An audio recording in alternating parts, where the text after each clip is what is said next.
Hello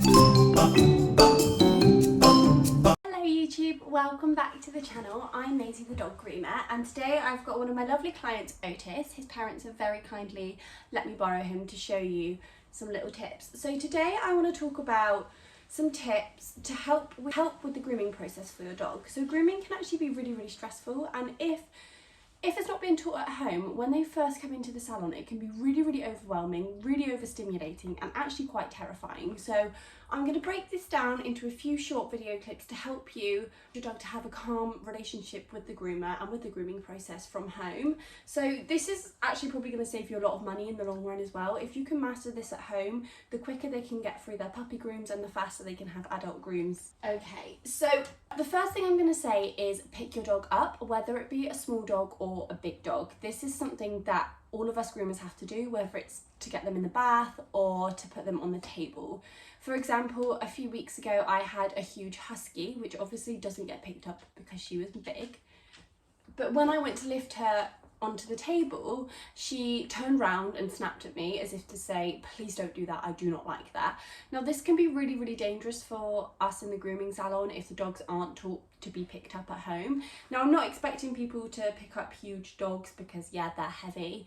But what you can do is pop their paws on something and then lift their back ends. This is just going to get them used to that sort of handling in the salon. It's going to make it a lot quicker for us to groom them because she wouldn't let me put her on the table, so I had to groom her on the floor. This is really harsh on my back.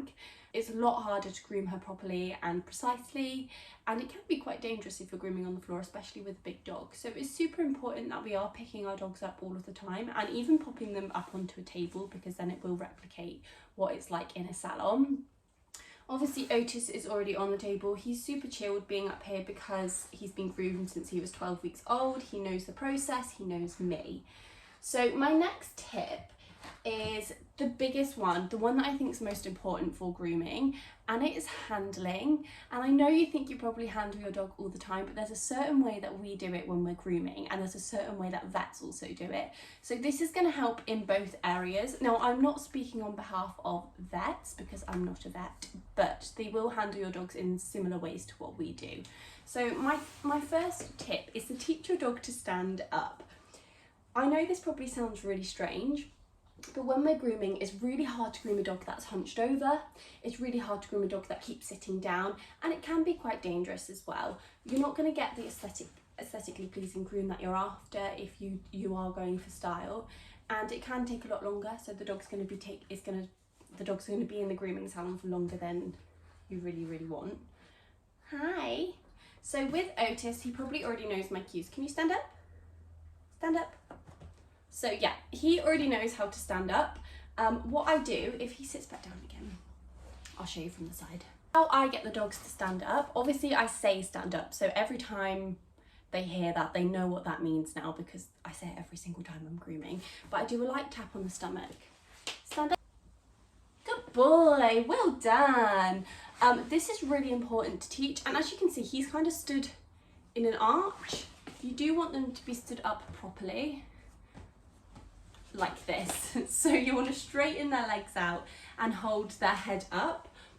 He's still got a little arch in his back, but he will straighten out. This is how we need them to stand to do a successful groom. And if you can teach them that, just 2 minutes at the end of the day, stand up, leave him like that. Perfect, good boy, well done. That's ideally how we want them to stand on the table, to obviously be safe, get the groom done as quick as possible so they're not up on the table for a long time, and to give you the groom that you're after. The second thing with handling is, I'm going to go in the order from top to bottom. So with handling, you want to be checking in their ears. This isn't just for grooming purposes, but this is also, what if they get an infection or they get problems with their ears? You want to be able to look in their ears safely without them having a reaction. So just lift the ear up. Especially with curly coats, they can get blocked ear canals. Yours actually don't look too bad. And you just want to open up the ear, have a little feel around. He's obviously not reacting because he's getting handled quite a lot.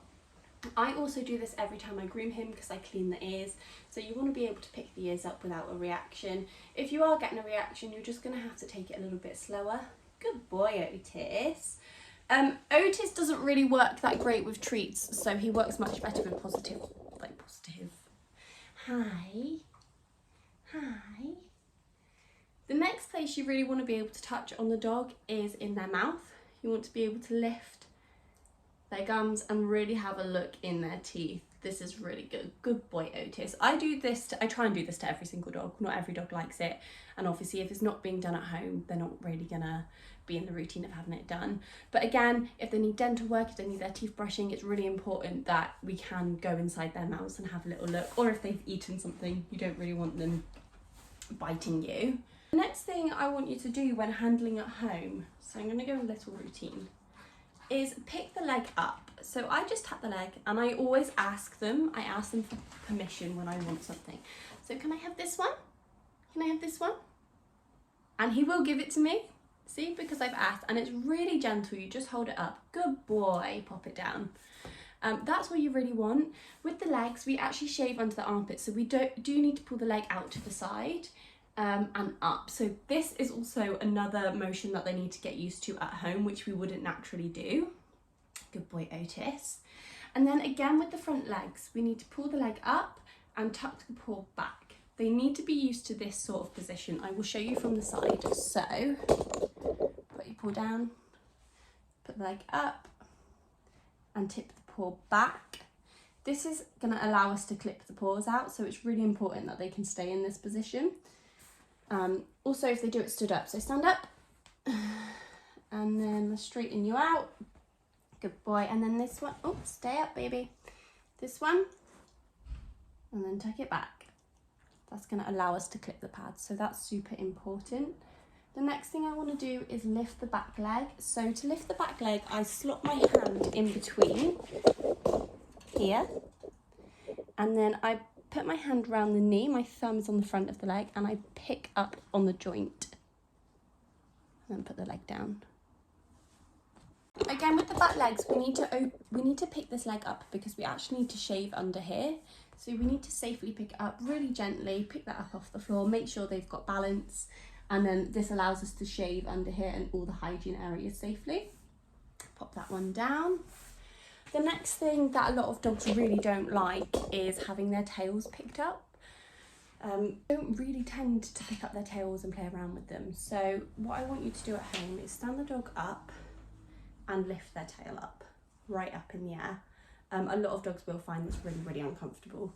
So when we shave the hygiene areas, we actually have to shave the bottom, so we need to lift the tail up safely without them reacting. Otis is really used to this because I do it all the time, so he doesn't really care. Good boy, Otis. Well done. While we're talking about handling, there is some areas that I want you to focus on looking at when you're touching and feeling your dog. It's the front of the chest and under the armpits. This area is most prone to matting.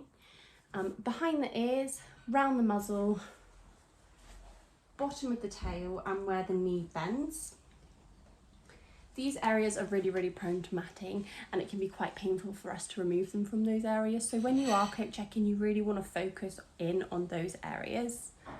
Yes, sit down then. That's it for today. Thank you so much for watching. Please give a like if this has been helpful, and thank you so much, Otis. You're a good boy.